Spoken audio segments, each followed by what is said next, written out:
Thanks giving लेकर आते थे, ठीक है, लेकिन जब वो लोग ऐसे ही दे दिया करते थे तो कुछ बच्चे जो उनके हर बच्चे के दिल में होता है कि उन्हें अच्छी से अच्छी चीज़ मिले। हर बच्चे की ख्वाहिश होती है कि जी सबसे महंगा और सबसे बड़ा वाला गिफ्ट वो मुझे मिले।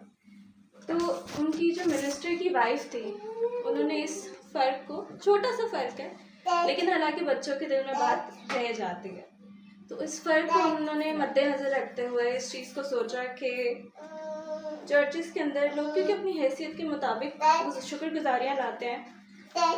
तो इस फ़र्क को ख़त्म करने के लिए जैसे खुदावंद यीशु मसीह ने अपने आप को पूरी प्योरिटी के साथ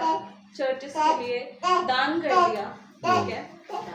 तो उसी तरह से जो है ना हमें अपने हदीये और शुक्रगुजारियाँ नहायत ही पाकीज़गी के साथ दान करने चाहिए। इसलिए मसीह की पाकीज़गी की मुनासबत से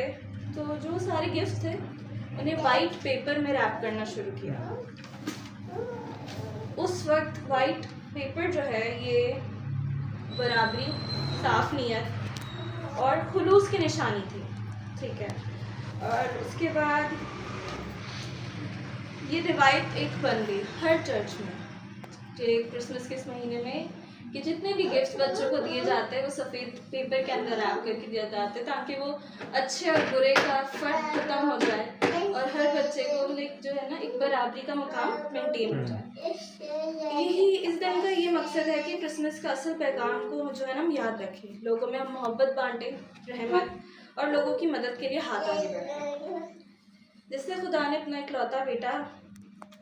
यीशु मसीह हमें गिफ्ट में दे दिया, उसी तरह हम भी छोटे छोटे गिफ्ट देख के ज़रूरतमंदों तक पहुँचाएँ और अपनी शुक्रगुजारियों का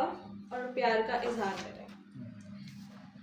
आज भी दुनिया भर के चर्चेस में ये दिन मनाया जाता है, इस रिवायत को ज़िंदा रखा जाता है और क्रिसमस ना सिर्फ हमारे लिए जश्न का जो है मौका हो, एक मौसम हो, बल्कि ये लम्हा हमारे लिए उन जिम्मेदारियों को एहसास दिलाने का भी हो कि हम अपने आसपास के लोगों की मदद में रहनुमाई करते हैं। शुक्रिया।